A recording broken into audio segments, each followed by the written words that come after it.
Welcome, everybody. Today, my name is Amber Wright. I am an advisor with PMA Power in the PMA Advisors Group with David Edwards.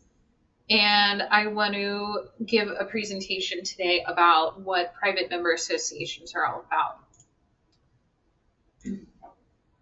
So this is me, and I went through training with David Edwards' course that he created with Guy called at Next Sky University. And I learned a lot. They also have an intro course to how to run a PMA. So if you want that link, just send me a message and I'll send it to you. It's about $89. So life, making important choices in life. Some are more important than others. And we're empowered by knowledge. So what I'm here to do is share knowledge so that you can make the right choice for yourself.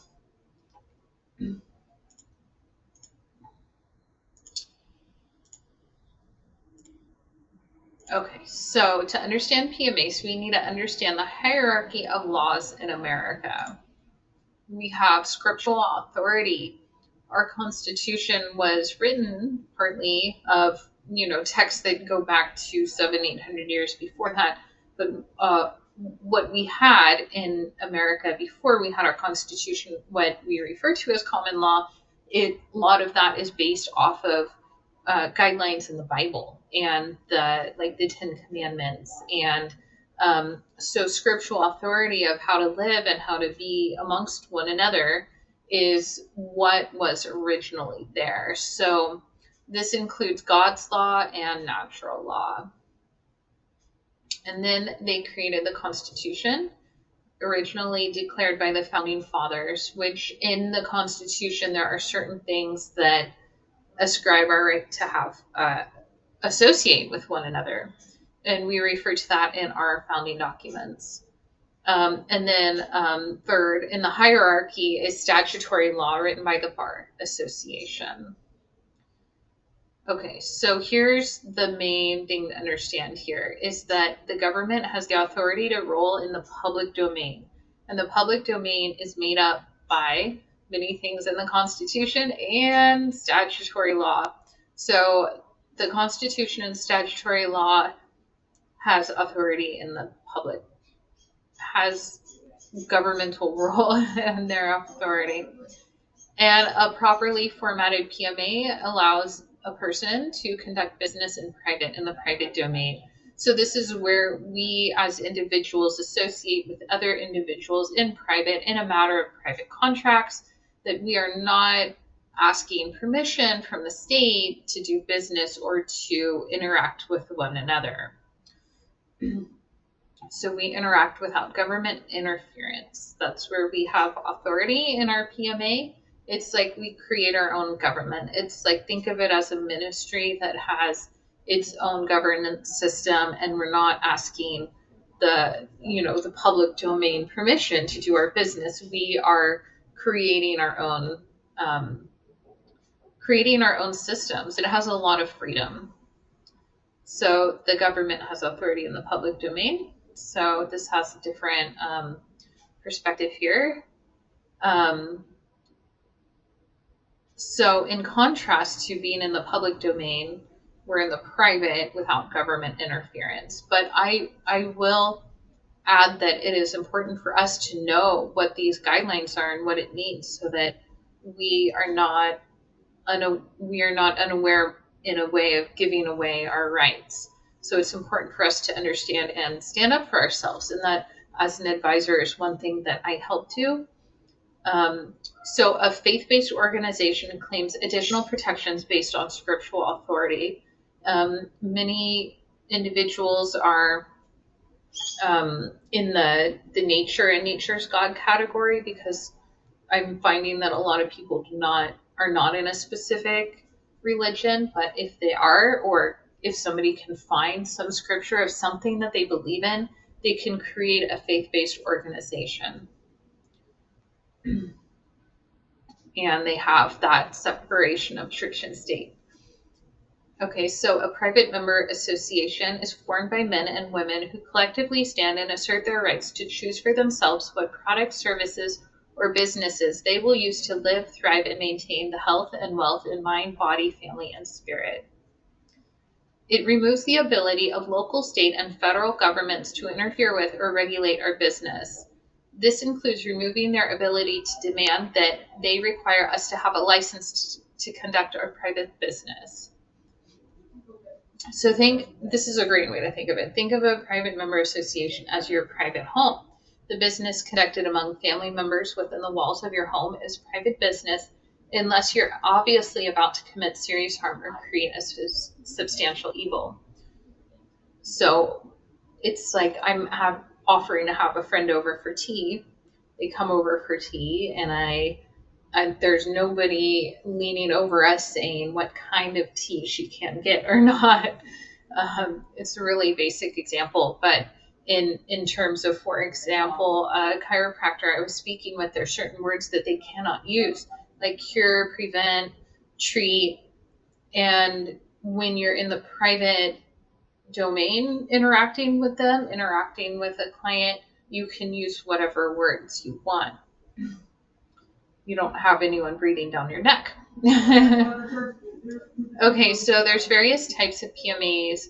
We have the standard, which we honestly don't do very much because it doesn't have these faith-based protections.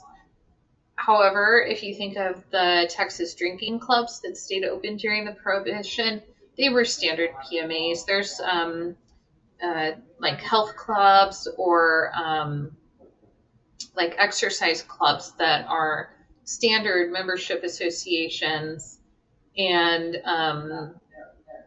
so if they want to be tax exempt, there's a separate application process, and that would be a 501 entity. So then going down the faith-based PMAs, we automatically have tax exempt status. There is a process to have your property become tax exempt, so it is possible. And religious liberties. So we have faith in nature, and we have ministry faith in God, which has more scripture references, and I think that's about it on there. Okay, so different types of PMAs.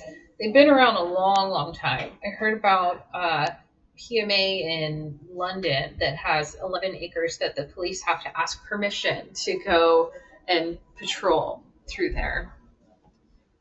Hang on a moment.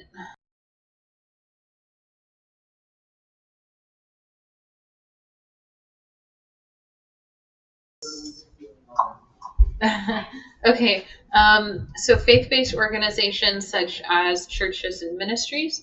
So many around 1965, they had this re-education of people going to register their churches, and they actually didn't need to do that because they're already tax exempt. And so in doing so, it placed them under government control and obligations such as they cannot endorse political party. Some churches have been shut down for doing that. Churches already have a mandatory tax exemption as a 508c1a, which is just that right there, 508c1a. I have to interject right here and say that is an IRS code. It's not an actual type of entity. It's just a code the IRS has to describe within their organization what faith-based organizations are. You can look it up. It's chapter or title. Yeah, I think it's title 19. Anyways, if you want the link for that, I can send it over to you. Okay, so churches already have the separation of church and state. So they didn't need to apply for anything, but they did. So, so health, wellness, fitness, chiropractic. So members in order to associate with one another, we have a private membership agreement, and that's like a private contract. And it says things like, I agree to not go to local, state, federal authorities about any other members in this organization. And then if you're going to hire people, you have a 1099 form that you you give them a 1099, which shows how much they make during the year, and you don't need to file anything with the IRS if you're a faith-based organization. Um, so a lot of private education associations opening up. Really, I'm really happy to help with those, and we have a course for how to start your own learning center and in 12 steps, and we've gone through it 3 times this past year. We're going to do another launch of that course here in April. I'm working with a woman with over 25 years experience. Okay, so other PMAs. So restaurants. And this works for other things too, like if you have a market or a storefront, and you can just say on your door, say it's a private member association or private members only, and then like when you buy our products, you're agreeing to membership, or when you walk through door, you're agreeing to membership, and have the sign right there that shows what the membership agreement is. So it's we always have to know what we're agreeing to. Um, so an example, this is a private members only facility. Access is reserved for members only. You are agreeing to membership when you enter a transaction with us or pay for our services. A $1 membership fee is included in your order.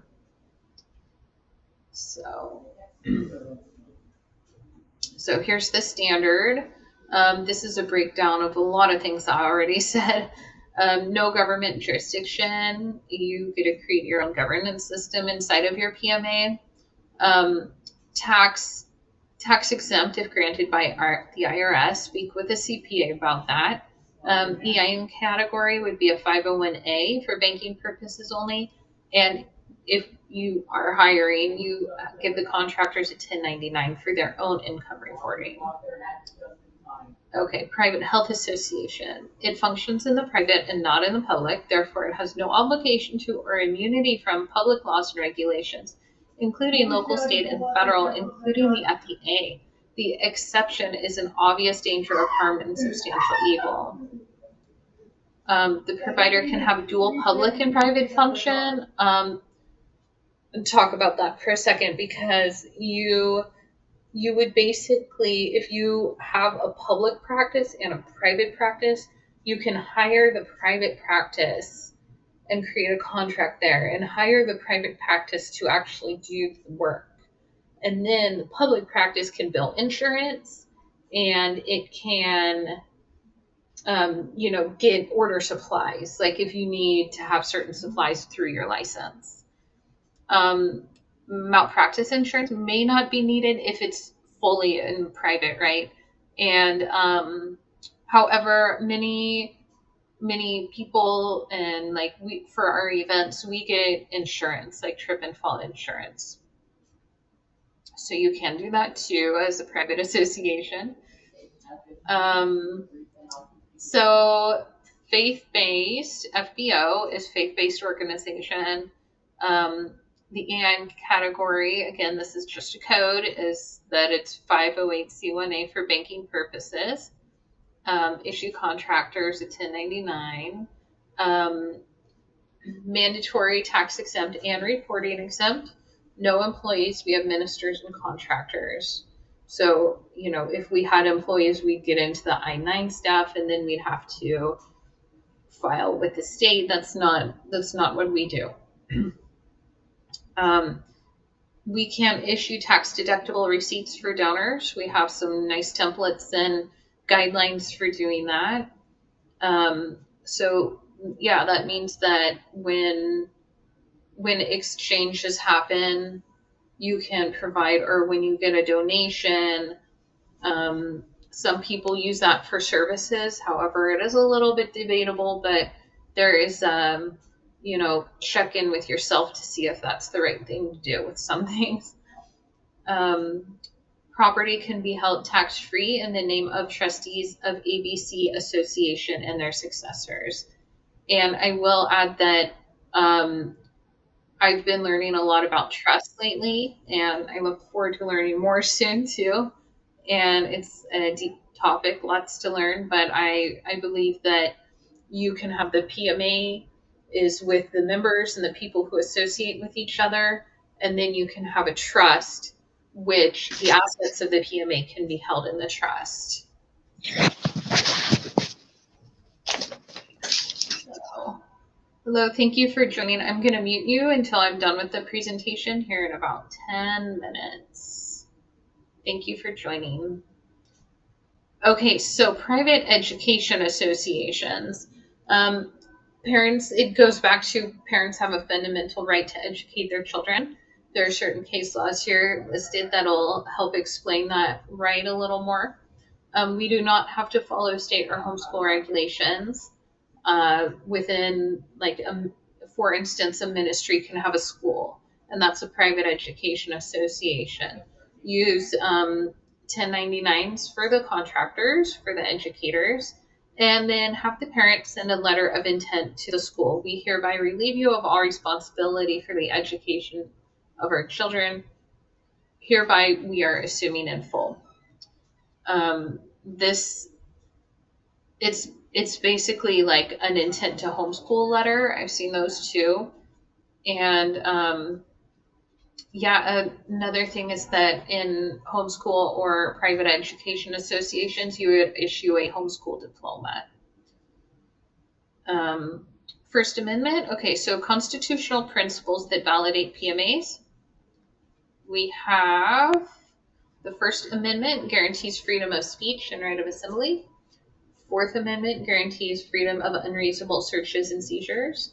The Fifth Amendment guarantees certain inalienable rights. Oh, I skipped one. Okay, Fifth Amendment, due process must be part of any proceeding that denies life, liberty, or property. Ninth Amendment guarantees certain inalienable rights to every man, woman, and child. And the 14th guarantees the right to associate with fellow members and offer benefits and services that are outside of the jurisdiction, venue, and authority of the state and federal authorities. Okay, so I'm going to skip through this real fast. So if you have, for instance, a medical practice that you're closing or any other type of business, you want to make sure you go through these steps and figure out who you're obligated to. And let's see, I want to talk about names. So if you currently have a registered business and you want to start a PMA, no, you cannot use the same name. You need to get a different name that has never been registered before. Check it out on TESS. I think that's the next slide, actually. Here we go. Respect existing trademarks and names. Search Google, TESS, and others to make sure. And also make sure there's none of that same entity in your area, the same entity name. And there are locations, like if it's like Firefly, I'm just trying to make something up, like Firefly store in 3 states away, but it doesn't look like they're branching out at all. You can probably use the same name. It's not that big of a deal, but if it's, if there's a Firefly store that's in the next town over, you better get a different name. Okay, so in order to start a PMA, you need a name, as I just talked about, and choose your trustees. We need 2 or more trustees to associate with one another. So it needs to be 2 or more people. I highly recommend 3, or if you have somebody that could be like a silent partner even, just to come in meetings every once in a while, even if 2 main people are leading it, or even 1. So let me backtrack. So choose your name, choose your trustees, and then if you want to open a bank account, this is after you get your founding documents. You get an EIN. I can help with that. We have really clear instructions on how to do it. And then public notice, write in the legal section of a local newspaper, preferably 30 days before the PMA start date, or right after you sign your founding documents. So I need the name of the PMA. I'm going to, off the top of my head. So I need the name of the PMA, the trustees' full names, And I need a mission statement or vision statement or any scripture or verses that I can add into the documents to help make it uh, tailored to you and your organization and your um, specific, your specific faith to make it faith based. Okay, and also what we provide is the articles of association, the bylaws, and certificate of execution for ministries, and the the membership agreement. Health associations also have a health waiver that is provided. That is, these are documents and contracts that are written in non-statutory compliance. So that means that they don't make you follow the state codes or the federal codes, or it's outside of that. It's, we could also say it's common law. It's written in common law language. So here are all the PMA advisors have the same rates, and these are the rates to start these organizations. I also do consulting for $150 an hour. I'll pretty much hop on the phone for 10 minutes with anybody if you got any questions. So the standard PMA is 1,500, and that's not faith based. And then the FBO PMA, I like to think of this as like one line of business. Like you're just a private education association, or you're just in health, or you're just a specific line of business that is a faith based business that would be right for you. A ministry would have multiple projects or activities, is what they're called. They're mobile, they're more flexible. You can create them in a lot of different ways. Um, and also, it is faith based. We have ministries that are faith in nature, and we have ministries that are faith in God. And then lastly, the church is, a lot of people who start churches have really strong faith, and a lot of times they have their own building already, or they plan to get one.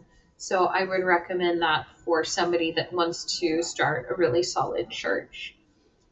There are upgrading. We would really have to start you all new documents to upgrade, but that is an option if you want to talk about that.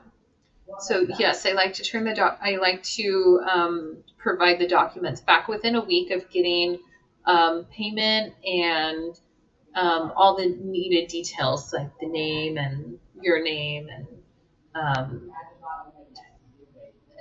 what else? The mission statement, vision statement, stuff like that. So, like the first slide, the choice is yours. I'm here to provide you with knowledge, and this isn't necessarily right for everybody, but it is suitable for a lot of us to be able to conduct our business in private without having interference or owing to the big guy, the government.